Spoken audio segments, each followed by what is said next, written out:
Καλησπέρα, είμαι ο Μάριος Παπαδόπουλος, είμαι καθηγητής πληροφορικής. Στο βίντεο που ακολουθεί θα δούμε πώς ο εκπαιδευτικός μπορεί να δει τις υποβληθήσεις εργασίες, τις εργασίες που έχουν υποβάλει οι μαθητές σε μία ανάθεση εργασιών. Ο εκπαιδευτικός στο περιβάλλον του μπορεί σε μία ανάθεση εργασίας να δει πόσες εργασίες τη συγκεκριμένη χρονική στιγμή έχουν υποβληθεί. Ας υποθέσουμε λοιπόν ότι έχουν υποβληθεί μία από τις 4 εργασίες. Δηλαδή ένας μαθητής μόνο υπέβαλε εργασία. Για να δούμε ποιος μαθητής και τι ακριβώς έχει υποβάλει, πηγαίνουμε στο εργασία 1 και επιλέγουμε εμφάνιση όλων των υποβολών. Βλέπουμε τη λίστα με όλους τους μαθητές του τμήματος. Αυτός όμως που έχει υποβάλει έχει πράσινο χρώμα και λέει υποβλήθηκε για βαθμολόγηση. Βλέπω το αρχείο της εργασίας που έχει υποβάλει, το οποίο μπορώ να πατήσω και να κατεβάσω. Μπορώ να το ανοίξω, να το επεξεργαστώ,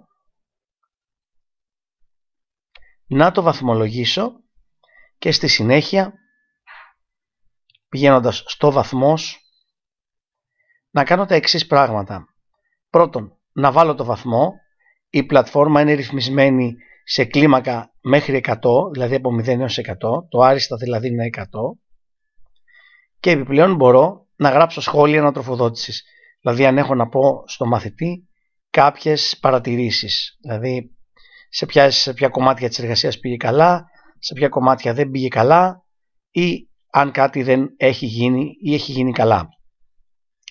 Αφού ολοκληρώσω τη βαθμολόγηση, ας υποθέσουμε ότι έχουμε ένα 78%, ας υποθέσουμε ότι γράφουμε και ένα σχόλιο, πατάμε αποθήκευση αλλαγών.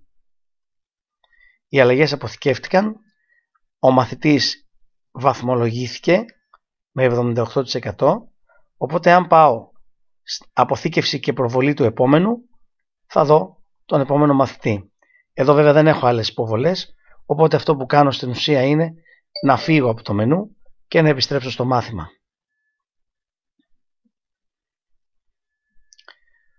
Θα δω λοιπόν ότι στις υποβληθήσεις εργασίες ο μαθητής δοκιμής που έχω φτιάξει για να κάνω τη δοκιμή στο παρόν βίντεο έχει υποβάλει, βαθμολογήθηκε και πήρε 78%.